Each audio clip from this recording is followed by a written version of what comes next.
sucks. Who was the idiot that thought that foam surrounds and speakers were a good idea? Foam isn't for stuff like speaker surrounds. It's for Nerf toys and pool noodles. Not exactly what I'd call sturdy.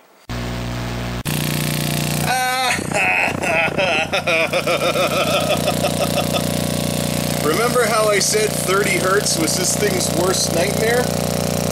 I think we're going to have the tape go all the way across the cone in order to have even a prayer that this might be any kind of long-term solution.